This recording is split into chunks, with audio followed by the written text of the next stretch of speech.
Elias Thorne had perfected the art of doing nothing while looking busy.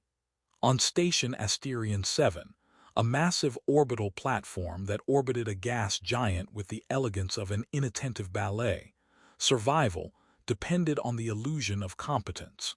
Most days, Elias shuffled through corridors, nodding to passing traders and bureaucrats, occasionally pretending to scan his wrist console with the intensity of a man deciding the fate of galaxies.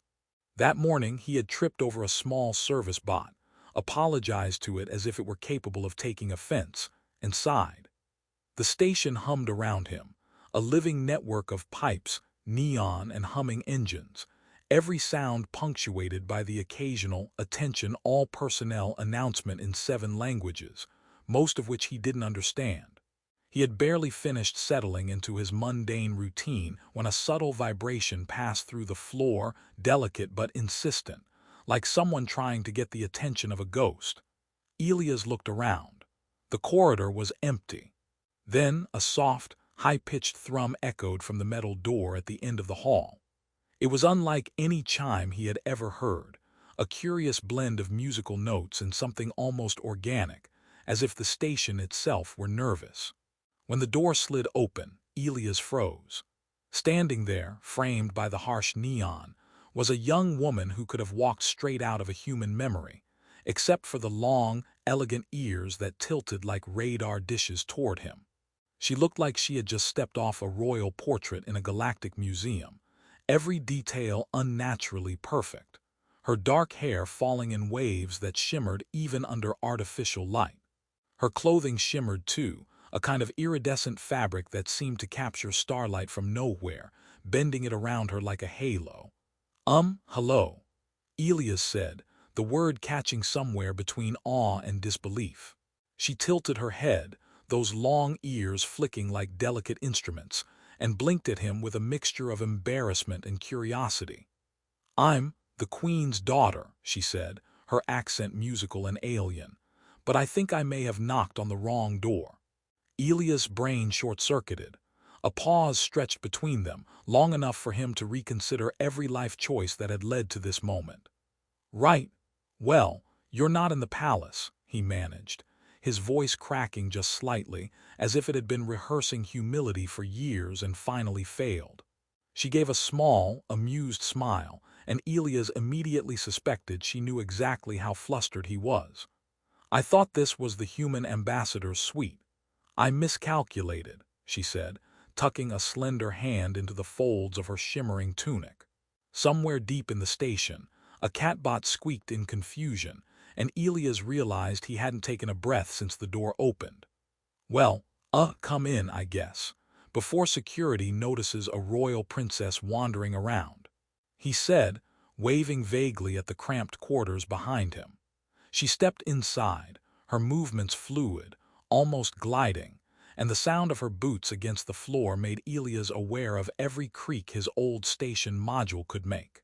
"This place is small," she said, leaning against the wall and flicking her ears in what he guessed was a thoughtful gesture. "Yes, very small," he agreed, gesturing at his collection of barely functioning gadgets and maintenance manuals stacked like leaning towers, and populated mostly by bored humans and passive-aggressive maintenance bots. She laughed, a light, musical sound that made the small room feel brighter, and her ears twitched with subtle amusement. "I like humans," she said, her voice conspiratorial, "especially the amusing ones." Elias swallowed hard. "Amusing, huh? I'm glad my life of careful avoidance and mediocre efficiency has finally been appreciated." She wandered through the room as if exploring an alien museum, picking up objects and examining them with curious intensity. When she touched a small, scratched hollow screen, she tilted her head and asked, "Does this device tell stories?" Elias blinked. Mostly complaints and overdue maintenance reports." She frowned in mock disappointment. "How dull," she said, bouncing on the balls of her feet, long ears bouncing in sympathy. "Surely your species has better stories." He shrugged, suddenly feeling like the curator of a very small, very dull exhibit. "Depends on who you ask," he said. She squinted at him. I think I will ask you, tell me a story, human soldier, something entertaining. He hesitated. The stories he usually told involved bureaucrats arguing over who forgot to refill the coolant supply, but she didn't seem to mind, and that emboldened him. He started with a tale about a bot that mistook the captain's quarters for a recycling unit and ended up redecorating with half-dissolved noodles. Leora, he was informed that was her name, laughed so hard that her ears twitched uncontrollably, a delightful little warning that danger was coming in the form of laughter. You humans have remarkable patience, she said after the story, her eyes sparkling, or remarkable boredom. Elias smiled. Maybe both, it's a fine line. She nodded thoughtfully, then leaned closer, lowering her voice as though confiding a secret. I am not used to being allowed to wander without ceremony or guards. This freedom, it feels strange, but also wonderful. He realized that he was oddly flattered that she had chosen to share this moment with him, a random human who could barely keep his room tidy. Well, you're lucky, he said. Most humans would either panic or call security. She grinned. I might have panicked, she admitted, if not for your amusing incompetence. He chuckled, almost at a loss for words, which was unusual for him. The rest of the evening unfolded like a carefully choreographed accident. She tried to toast a slice of bread with her personal laser scanner, leaving a small scorch mark on the floor. Elias jumped, cursing softly under his breath while Leora laughed, ears flicking like twin flags of delight. She examined his cluttered shelves, commented on the questionable hygiene of his plants, and poked fun at the gravity boots he insisted were state-of-the-art. In return, he made jokes about her ears, suggesting that they must double as mood detectors, which earned him a dramatic flick and an exaggerated glare that made both of them laugh. Time slipped past unnoticed. The corridor outside hummed, the station lights pulsed, and for a moment the galaxy seemed smaller, quieter, and entirely theirs. Leora leaned back against a wall, crossing her long legs, and Elias realized he had forgotten the mundane world outside this room. He had not anticipated a royal alien, long-eared and impossibly graceful, knocking on the wrong door. And yet here she was, laughing at his jokes, sharing stories, and somehow making the hum of the station feel like music. It was absurd, improbable, and entirely exhilarating. And somehow, in the strangest way, Elias was exactly where he was supposed to be. Elias woke to the steady hum of the station and the faint scent of ozone leaking from the maintenance ducts, which always smelled like electricity and disappointment. He rubbed his eyes and remembered with a mixture of awe and mild terror that the Queen's daughter, Leora, was still somewhere inside the same module he called home. The previous night's chaos replayed in flashes. Her laughter bouncing off the walls, the scorch mark on the floor from her laser toaster experiment, and those ears, twitching at every minor sound, alert and expressive as if they had a life of their own. The sunlight streaming through the narrow viewport caught the iridescence of her tunic, making her seem like a creature stitched from starlight itself, though the sight of her sprawled across his cot, arms folded behind her head, and one boot dangling off the edge, made him realize cosmic royalty had little idea of gravity etiquette. "You're awake," she said, voice teasing, ears flicking in perfect synchrony as if to punctuate her amusement. "Good. I was worried you'd de-sleep through my exploration schedule." Elias tried to sound official. "Exploration schedule." She nodded, pulling herself up. "Yes, I have decided to survey the station. There are reports of fascinating human behaviors." She gestured vaguely at the ceiling as though it contained all the mischief a human could muster. Elias groaned and grabbed a cup of instant nutrient fluid from the counter. "I have a feeling this day is going to involve a lot of human chaos demonstrations." She leaned forward, eyes glinting. "Excellent. I enjoy chaos, but preferably chaos that does not involve my personal injury." He offered a wry smile. Noted, safety first, mostly. Their first venture into the station proper began with Leora testing the zero-gravity corridors, and Elias quickly discovered that guiding a royal alien with long ears through a network of hanging maintenance cables and exposed conduits required an odd combination of patience, athleticism, and a certain sense of humor. She floated slightly, using small anti-gravity boots that made her appear as if she were dancing with invisible partners. Her ears twitched rhythmically with each step, and she commented on the oddities of human design with startling bluntness. "These hallways are unnecessarily narrow," she observed, spinning midair to avoid a dangling pipe. "Humans do not value comfort over inefficiency." Elias shrugged. "We have committees. They like arguing. Efficiency is often sacrificed to maintain committee morale." She made a small, melodic noise that might have been laughter. "I see. I shall adjust my expectations accordingly." At one point, she propelled herself using a burst of air from a maintenance duct and collided softly into a floating cleaning drone. Sparks flew, the drone beeped, and Leora's hair floated dramatically around her face. "Oops," she said, ears tilting back apologetically. Elias lunged, catching her by the arm mid-fall, and they both stumbled into a stack of repair crates. Their hands brushed, and for an instant the universe seemed to contract to the size of that small collision. "Your coordination," he said, breathless, "is impressive in theory." She tilted her head, one ear brushing against the edge of a crate, and smiled. "You are easily entertained, Captain." The words were teasing, but the heat behind them made his chest tighten. They continued their expedition, each corridor offering a new blend of humor and fascination. Leora inspected emergency supplies, poked at manual consoles, and occasionally flicked her fingers to manipulate lights and displays without touching them directly. Elias tried to explain their functionality without laughing when she used a fire extinguisher as a makeshift noodle launcher, scattering dehydrated food packets across the floor.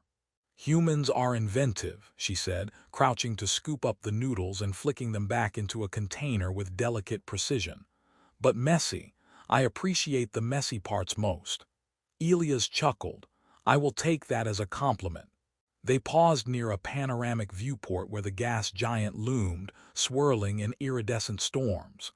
Leora floated closer, ears twitching contemplatively.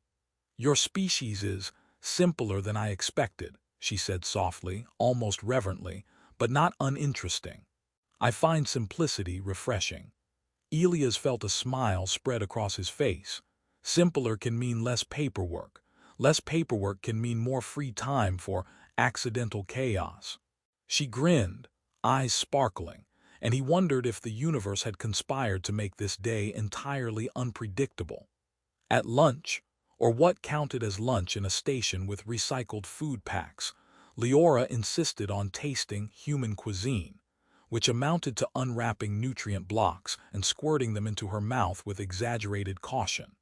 Elias tried not to snort when she wrinkled her nose at the texture, but then smiled as she gave a small, approving nod. "It is edible, marginally enjoyable," she declared. "Your people's food choices are brave." He raised an eyebrow. "Brave, that's generous." "Also reckless," she added, flicking a noodle at his forehead. Elias wiped it away, laughing, and realized that her charm came not only from her alien elegance, but from the way she could transform the mundane into something ridiculous and delightful. The afternoon drifted into experimentation. She insisted on demonstrating a minor manipulation of gravity fields, causing a small catbot to float upside down while Elias scrambled to prevent it from crashing into a wall. Sparks, startled beeps, and her laughter accompanied every near miss. "You humans are easily startled," she observed. "Yes, and you aliens are dangerously curious," he countered, ducking as she tested a gravity pulse on a loose panel. "Touché," she replied, her ears flicking in amusement. It was absurd, it was chaotic, and yet it was utterly compelling. For every minor disaster there was laughter. For every reprimand from his conscience there was charm. By the time the observation deck beckoned, they were both breathless, grinning like children who had discovered a new playground. Outside, the stars stretched endlessly, each pinprick of light a reminder of how vast and strange the galaxy truly was. Leora floated near the viewport, ears twitching as if reading some cosmic signal only she could understand. "You see, Captain," she said, eyes gleaming, "simplicity does not mean dullness. Your life, small as it seems, contains possibilities." Elias felt a warmth in his chest. He looked at her, at the tilt of her ears, at the mischievous glint in her eyes, and realized that he had been pulled into one of the strangest, most delightful days of his life. "Possibilities," he repeated softly, "and a lot of chaos." She laughed again, a sound that made the station hum a little differently, and he knew that, for now, that chaos was exactly what he wanted. The day began with the usual hum of Asterion 7, though to Elias it no longer sounded mundane. The corridors felt different, as if the station itself had absorbed some fragment of the absurd, delightful chaos that Leora had brought into his life. He was halfway through brewing a cup of recycled coffee when she appeared at the door, ears twitching with more precision than any sensor he had ever calibrated. "Good morning, Captain," she said, voice like music bouncing off the walls. "Are you ready for another day of human-alien cooperation?" Elias rubbed his eyes, trying to pretend he had a plan beyond making sure the coffee machine didn't explode. "I'm ready for survival," he admitted. She laughed, a rich sound that made even the humming engine seem quieter, and twirled inside the doorway, her tunic shimmering like a star caught in mid-drift. "Survival is the foundation of adventure," she declared. "And adventure, Captain, is what you humans do best, or at least what you do most entertainingly." He shook his head, smiling. "I'll take entertaining over competent any day." Their first stop was the station's gravity-testing corridor, where Leora insisted on demonstrating a new technique for minor zero-gravity manipulation. As she floated and twirled, her long ears catching stray light and twitching in rhythm with her movements, Elias noticed something had shifted. He no longer panicked at her experiments, no longer flinched at sparks or floating tools. Instead, he found himself laughing, guiding her carefully, predicting her next move with a confidence born from shared disaster. When she accidentally sent a small cargo container spinning across the corridor, he leapt, caught it mid-tilt, and grinned. "See, human heroism," he said, puffing a little. She landed lightly beside him, ears quivering with delight. "Remarkable, though slightly reckless. You must tell me your secret," she said, mock conspiratorial. "It's years of mediocre training and spectacular luck," he replied. "And apparently being amused by chaos helps." She tilted her head thoughtfully. "I see, then we are well matched." By mid-afternoon, they had traversed nearly the entire station, encountering curious traders, suspicious diplomats, and a particularly cranky maintenance bot that refused to acknowledge her authority. Elias found himself narrating the station like a guide, injecting humor into every explanation. "Here we have the bureaucracy wing, where papers fly faster than personnel." Leora peeked over his shoulder, ears twitching in mock exasperation. "And yet it functions somehow," she asked. "Miracles of inefficiency," he said, bowing slightly. At one point they discovered a hidden observatory, a domed structure at the station's edge. Stars poured through the glass panels, infinite, luminous, and breathtaking. Leora floated closer, ears brushing against the glass in subtle fascination. "Your galaxy is full of stories," she murmured. "Yes, but we often forget to notice them," he replied softly. Their hands brushed as she adjusted a minor grav field to let them hover slightly above the floor, and for the first time, Elias realized he felt lighter, not just physically, but in the way the universe now seemed full of opportunity rather than routine. They spent hours experimenting with minor grav field pulses, laughter echoing as small drones and floating supplies spun harmlessly around them. Leora's curiosity never waned. She poked, prodded, and adjusted every control, examining the station's workings with a mix of analytical precision and playful irreverence. Elias, in turn, found himself more patient, more willing to embrace chaos rather than dread it. He even began teasing her about her long ears, claiming they must be psychic antennas for detecting human nonsense. She pretended to be offended, ears twitching dramatically, only to laugh and flick a gravity toggle that sent his coffee cup spinning across the observatory with a small pop. He caught it midair, shaking his head. "Your sense of timing is impeccable," he said, smiling genuinely. "And your sense of humor," she replied, a mischievous glint in her eyes. As the station's artificial day waned, they settled on a small platform overlooking the gas giant below. Swirling storms of iridescent gases reflected across her tunic, her ears catching stray light like twin satellites. "Captain," she said softly, "I came here thinking I would merely observe humans and perhaps entertain myself with minor amusement. Yet, this has been unexpected." Elias tilted his head, unsure if he should tease or respond sincerely. "Unexpected is a good word," he said carefully. "I didn't expect to meet a royal alien at the wrong door. And I certainly didn't expect to enjoy chaos this much." She smiled, a slow, deliberate smile, and Elias felt warmth in his chest as though the very stars had shifted to make space for this moment. "Then perhaps the universe is less rigid than my advisors claim," she said, a hint of humor undercutting the gravity of her words. "Perhaps it allows for mistakes." He nodded, realizing that she was right. The wrong door, the accidental encounter, the spilled noodles, the floating cargo, each mistake had led them here, to a small platform on the edge of a spinning station, watching storms on a gas giant while the universe seemed to hold its breath. Night fell across the station, and they returned to his quarters, where Elias found himself strangely reluctant to part ways. Leora unpacked a small artifact from her bag, a tiny crystal that refracted starlight in miniature patterns. She handed it to him. "To remember," she said, "our adventure, however brief." He held it, feeling the weight of both stars and laughter. "I'll treasure it," he said, realizing that he had changed. The rigid boundaries of his life, the endless bureaucratic monotony, had softened. He had learned that the galaxy was unpredictable, messy, chaotic, and infinitely more enjoyable when approached with curiosity and humor.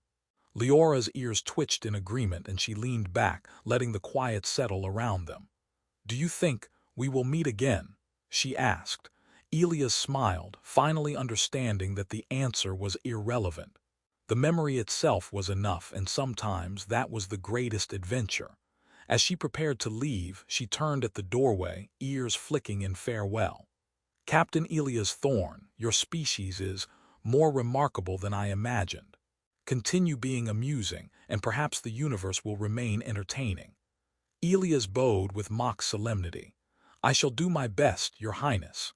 She laughed, a sound that lingered long after the door slid closed, echoing through his module and the corridors beyond. Alone now, he looked out at the spinning gas giant and felt the galaxy in a new way. Vast, strange, unpredictable, yet full of possibilities. A small smile played across his face. Life, he realized, could be extraordinary, and perhaps even royal visitors knocking on the wrong door could change everything. He cleaned up the scorch mark from the laser toaster, straightened his gravity boots, and for the first time in years, he looked forward to the next unexpected knock at his door.